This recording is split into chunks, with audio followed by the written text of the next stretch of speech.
আবারও দুর্যোগের আশঙ্কা। টানা 5 দিন ঝড় বৃষ্টির পূর্বাভাস দিল আবহাওয়া দপ্তর। বঙ্গোপসাগরে আবারও ঘনীভূত হতে চলেছে গভীর নিম্নচাপ, যার প্রভাবে বাংলার আবহাওয়াতে বড়সড় পরিবর্তনের সম্ভাবনা। কিছুদিন আগেই গভীর নিম্নচাপের প্রভাবে টানা বৃষ্টিতে বানভাসী দশা হয়েছিল দক্ষিণবঙ্গের বিস্তীর্ণ এলাকায়। আবহাওয়া পরিষ্কার হতে না হতেই আবারও বাংলার আকাশে দুর্যোগের কালো মেঘ, ফের ভারী থেকে অতি ভারী বৃষ্টির আশঙ্কা রয়েছে। সুপ্রিয় সুধী দর্শক, আজ 19শে জুলাই শনিবার। এই মুহূর্তে আবহাওয়া দপ্তরের গুরুত্বপূর্ণ খবর। আবারও বঙ্গোপসাগরে ঘনীভূত হতে চলেছে গভীর নিম্নচাপ। তো আসুন জেনে নেব আজকে শনিবার সারাদিন আবহাওয়া কেমন থাকতে চলেছে, আজকে কোন কোন জেলাগুলিতে বৃষ্টিপাতের সম্ভাবনা রয়েছে, বঙ্গোপসাগরে নিম্নচাপের প্রভাবে আবারও কবে থেকে শুরু হচ্ছে ভারী বৃষ্টি, কোথায় কেমন বৃষ্টি হবে, বিস্তারিত জানতে অবশ্যই ভিডিওটিকে শেষ পর্যন্ত দেখবেন। এই মুহূর্তে আপনি কোন জেলা থেকে দেখছেন অবশ্যই আপনাদের জেলার নামটি আমাদের ভিডিওর কমেন্ট বক্সে লিখে জানাবেন। তো আসুন প্রথমে আমরা দেখে নেব আজকে শনিবার সকাল থেকে কোথায় কেমন আবহাওয়া থাকছে এবং আজ কোন কোন জেলাগুলিতে বৃষ্টি হবে দেখে নেব প্রথমে, তারপর আমরা আগামী 5 দিনের আবহাওয়ার আপডেট আপনাদের জানিয়ে দেব। তো আজকে শনিবার সকাল থেকে দেখা যাচ্ছে সমগ্র বাংলার আকাশ কিন্তু আংশিকভাবে মেঘলা রয়েছে, অর্থাৎ সকাল থেকে রোদ এবং মেঘলা আকাশ দুটোই দেখা যাবে। পশ্চিমবঙ্গ, বাংলাদেশ, উড়িষ্যা, এদিকে মেঘালয়, আসাম, ত্রিপুরা এই এলাকাতে আকাশ সকাল থেকে অনেকটা বেলা পর্যন্ত আংশিকভাবে মেঘাচ্ছন্ন থাকার সম্ভাবনা রয়েছে, অর্থাৎ মাঝে মধ্যে রোদের দেখা পাওয়া যাবে, আবার আকাশ কালো করে মেঘও জমবে। তার পাশাপাশি একাধিক জেলাতে বৃষ্টিপাতেরও সম্ভাবনা রয়েছে। কোথায় কেমন বৃষ্টি হবে আসুন একটু বৃষ্টি বজ্র মোডে আপনাদের নিয়ে যাচ্ছে। তো বৃষ্টি বজ্র মোডে দেখা যাচ্ছে আজকে পশ্চিমের জেলাসহ উপকূলীয় এলাকাগুলিতে হালকা থেকে মাঝারি বৃষ্টি হতে পারে। গতকাল শুক্রবারেও দেখেছি সকাল থেকে আকাশ পরিষ্কার ছিল, তবে দুপুর থেকে সন্ধ্যার মধ্যে বিভিন্ন জেলায় বিক্ষিপ্ত বৃষ্টি লক্ষ্য করা গিয়েছে। আজকে শনিবারও একই রকম আবহাওয়া থাকছে। আজকে শনিবারও সকাল থেকে ভ্যাপসা গরম থাকবে এবং তাপমাত্রা বেশ খানিকটা বাড়তে চলেছে, পাশাপাশি বিক্ষিপ্ত বৃষ্টিও লক্ষ্য করা যাবে। আজকে একটু বেলার দিকে বৃষ্টি হতে পারে। দেখুন উপকূলীয় এলাকা বলতে 2 চব্বিশ পরগনা, 2 মেদিনীপুর, বাংলাদেশের খুলনা, বরিশালের উপকূলীয় এলাকাগুলিতে হালকা থেকে মাঝারি বৃষ্টি হতে পারে। এদিকে পশ্চিমবঙ্গের বারুইপুর, কেতালা, জয়নগর এই এলাকাতে কিছুটা মাঝারি পরিমাণে বৃষ্টি হতে পারে। এছাড়াও নামখানা, ফ্রেজারগঞ্জ, হলদিবাড়ি, এদিকে কোলাঘাট, উলবেড়িয়া, কলকাতা, হাওড়া, হুগলি এই এলাকাগুলিতেও হালকা থেকে মাঝারি বৃষ্টি আজকে হতে পারে। দুপুর থেকে বিকেল বা সন্ধ্যার মধ্যে বৃষ্টি হওয়ার সম্ভাবনা রয়েছে। এদিকে বাংলাদেশের যশোর, লোহাগড়া, সাতক্ষীরা, খুলনা, শ্যামনগর, বাগেরহাট এই সমস্ত এলাকায় হালকা বৃষ্টি হওয়ার সম্ভাবনা থাকছে। উত্তরবঙ্গে ইতিমধ্যেই কিন্তু বৃষ্টি শুরু হয়েছে, যে বৃষ্টি আগামী 3 দিন এখনও চলবে। ভারী বৃষ্টিপাতের, শুধু ভারী নয় অতি ভারী বৃষ্টি হবে আলিপুরদুয়ার, কোচবিহার, জলপাইগুড়ি, দার্জিলিং, কালিম্পং, বাংলাদেশের রংপুর বিভাগে ভারী থেকে অতি ভারী বৃষ্টির আশঙ্কা থাকছে। আগামী 3 দিনের মধ্যে এই বৃষ্টি কিন্তু চলবে। তবে দক্ষিণবঙ্গের ক্ষেত্রে ভারী বৃষ্টি সেভাবে নেই আগামী 2 দিন। আজকে বৃষ্টি মূলত বিক্ষিপ্তভাবে হালকা মাঝারি বৃষ্টি হতে পারে। দুপুর থেকে সন্ধ্যার মধ্যে পশ্চিমের জেলাগুলিতে কিছুটা বৃষ্টি হতে পারে, যেমন বাঁকুড়া, পুরুলিয়া, বীরভূমের দক্ষিণাংশ, পশ্চিম বর্ধমান, ঝাড়গ্রাম এই জেলাগুলিতে আজকে বিকেলের দিক থেকে কিছুটা বৃষ্টি হতে পারে। বিহার, ঝাড়খণ্ডে আজকে ভারী বৃষ্টি হওয়ার সম্ভাবনা রয়েছে। অর্থাৎ দেখা যাচ্ছে আজকে শনিবার দক্ষিণবঙ্গের জেলাগুলিতে বৃষ্টি হবে, সেটা হচ্ছে হালকা থেকে মাঝারি। যদিও মাঝারি বৃষ্টি সব এলাকায় হচ্ছে না, উপকূলীয় এলাকার কোথাও কোথাও মাঝারি পরিমাণে বৃষ্টি হতে পারে 2-1 পশলা। তবে বাকি গাঙ্গেয় বঙ্গের সব জেলাতেই মূলত হালকা বৃষ্টি আজকে লক্ষ্য করা যেতে পারে দুপুর থেকে সন্ধ্যার এই সময়ের মধ্যে।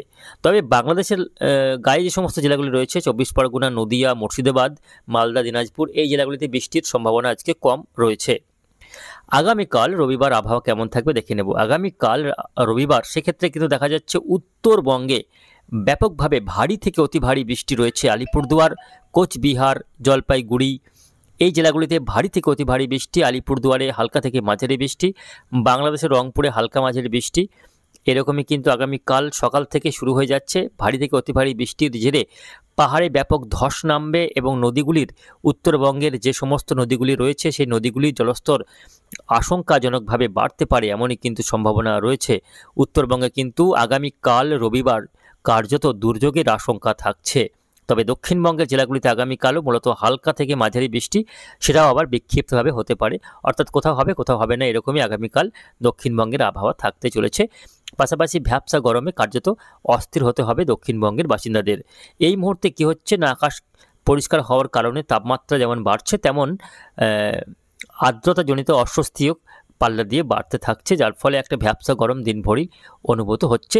যে সমস্ত জেলাগুলিতে বৃষ্টি হবে বা যে সমস্ত এলাকায় বৃষ্টি হবে, সেই এলাকায় সাময়িক স্বস্তি কিছুটা পাওয়া গেলেও আবারও ভ্যাপসা গরমে কিন্তু অস্থির হতে হবে। আগামী 21 তারিখ সোমবার দিন, জুলাই মাসের 21 তারিখে দেখা যাচ্ছে দক্ষিণবঙ্গের কম বেশি সব জেলাতেই আকাশ কিন্তু পরিষ্কার থাকবে। যেটুকুই মেঘলা আকাশ রয়েছে বা বৃষ্টির সম্ভাবনা রয়েছে, সেটা 21 তারিখ গিয়ে আরও অনেকটাই বৃষ্টির পরিমাণ কমে আবহাওয়া পরিষ্কার থাকবে। মঙ্গলবার 22 তারিখেও কিন্তু পুরোপুরি আকাশ পরিষ্কার থাকার সম্ভাবনা। তবে এই পর্বে উত্তরবঙ্গের জেলাগুলিতে টানা 3-4 দিন প্রায় প্রতিদিনই বৃষ্টি রয়েছে। তার মধ্যে আজ এবং আগামীকাল ভারী বৃষ্টি হতে পারে, তারপর থেকে বৃষ্টি উত্তরবঙ্গে কমতে থাকবে। 23 তারিখ পর্যন্ত 23 তারিখ দুপুর পর্যন্ত কার্যত দক্ষিণবঙ্গের আকাশ পরিষ্কার থাকবে। তবে 23 তারিখের পর থেকে আবহাওয়াতে আবারও অভূতপূর্ব পরিবর্তনের সম্ভাবনা, অর্থাৎ বড়সড় পরিবর্তন ঘটতে চলেছে দক্ষিণবঙ্গের আবহাওয়াতে। নতুন করে একটি নিম্নচাপ উপকূলীয় এলাকায় তৈরি হওয়ার আশঙ্কা রয়েছে। এই মুহূর্তে যেটা দেখা যাচ্ছে, ECMWF ওয়েদার মডেল অনুসারে দেখা যাচ্ছে আগামী 23 থেকে 24 তারিখের মধ্যে উত্তর বঙ্গোপসাগরে নতুন করে একটি নিম্নচাপ ঘনীভূত হবে, যার প্রভাবে টানা 4 থেকে 5 দিন দক্ষিণবঙ্গের কমবেশি সব জেলাতেই ভারী বৃষ্টির যথেষ্ট আশঙ্কা রয়েছে। নতুন করে আবারও ভারী বৃষ্টিতে কার্যত বন্যা পরিস্থিতি তৈরি হতে পারে দক্ষিণবঙ্গের বিস্তীর্ণ এলাকায়। আগামী 23 থেকেই বৃষ্টি কার্যত শুরু হয়ে যাচ্ছে কলকাতা, 2 24 পরগনা, 2 মেদিনীপুর, ঝাড়গ্রাম, এই উপকূলীয় জেলাগুলিতে 23 তারিখ সন্ধ্যা বা বিকেল থেকেই বৃষ্টি শুরু হয়ে যাবে। পাশাপাশি উড়িষ্যার প্রায় সব এলাকায় বৃষ্টি হবে। বাংলাদেশের খুলনা, বরিশাল, চট্টগ্রামে বৃষ্টি শুরু হয়ে যাচ্ছে 23 তারিখ থেকে। 24 তারিখ অর্থাৎ 24শে জুলাই বৃহস্পতিবার থেকে বৃষ্টির পরিমাণ ব্যাপকতা বাড়তে থাকবে, বৃষ্টির এলাকা পরিধি বাড়বে। 24 তারিখ দক্ষিণবঙ্গের সব জেলাতে বৃষ্টি হবে। কলকাতা, হাওড়া, হুগলি, উত্তর দক্ষিণ 24 পরগনা, মেদিনীপুর, ঝাড়গ্রাম, 2 বর্ধমান, এদিকে নদিয়া, বীরভূম, উত্তরবঙ্গের মালদা, বাঁকুড়া, পুরুলিয়া সব জেলাতে আগামী বৃহস্পতিবার বৃষ্টি হবে। 25 তারিখ কার্যত দুর্যোগের আশঙ্কা রয়েছে, কেননা 25 তারিখ বঙ্গোপসাগরের নিম্নচাপটি সেটা ধীরে ধীরে কিন্তু উপকূলে আছড়ে পড়ার সম্ভাবনা রয়েছে। 25 তারিখ দুপুরের পর থেকে নিম্নচাপটি উপকূলে প্রবেশ করবে।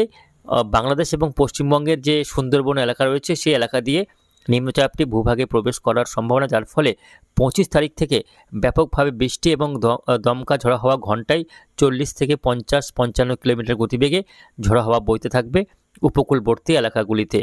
পাশাপাশি শুক্রবার পরবর্তী সময় শনিবারেও কিন্তু এই দুর্যোগ অব্যাহত থাকবে। উপকূলীয় এলাকাগুলিতে ভারী থেকে অতি ভারী বৃষ্টি হতে পারে। পাশাপাশি দক্ষিণবঙ্গের সব জেলাতেই বৃষ্টি চলবে। 24, 25, 26, 27 তারিখ পর্যন্ত এই বৃষ্টি অব্যাহত থাকতে চলেছে। অর্থাৎ বঙ্গোপসাগরে যে নিম্নচাপটি তৈরি হতে চলেছে, তার প্রভাবে টানা বেশ কয়েকদিন, বলা যায় প্রায় 4 থেকে 5 দিন পশ্চিমবঙ্গ, বাংলাদেশ, মেঘালয়, ত্রিপুরা, উড়িষ্যা, এদিকে বিহার, ঝাড়খণ্ড, এই এলাকাগুলিতে কিন্তু টানা 4 থেকে 5 দিন আবারও সেই বৃষ্টি চলবে। ভারী বৃষ্টি একাধিক এলাকায় দফায় দফায় দেখা যাবে, ফলে নতুন করে আবারও বন্যা পরিবেশ তৈরি হতে পারে দক্ষিণবঙ্গের জেলাগুলিতে। তো বুঝতে পারছেন, এখনই বৃষ্টির হাত থেকে রেহাই নেই। মাঝে 2-3 দিন আবহাওয়া পরিষ্কার থাকলে আবারও 23শে জুলাই থেকে আবহাওয়াতে নাটকীয় পরিবর্তন রয়েছে। নিম্নচাপের প্রভাবে আবারও বৃষ্টি কিন্তু শুরু হয়ে যাবে। তো এই রয়েছে আগামী কয়েকদিনের আবহাওয়ার পরিস্থিতি।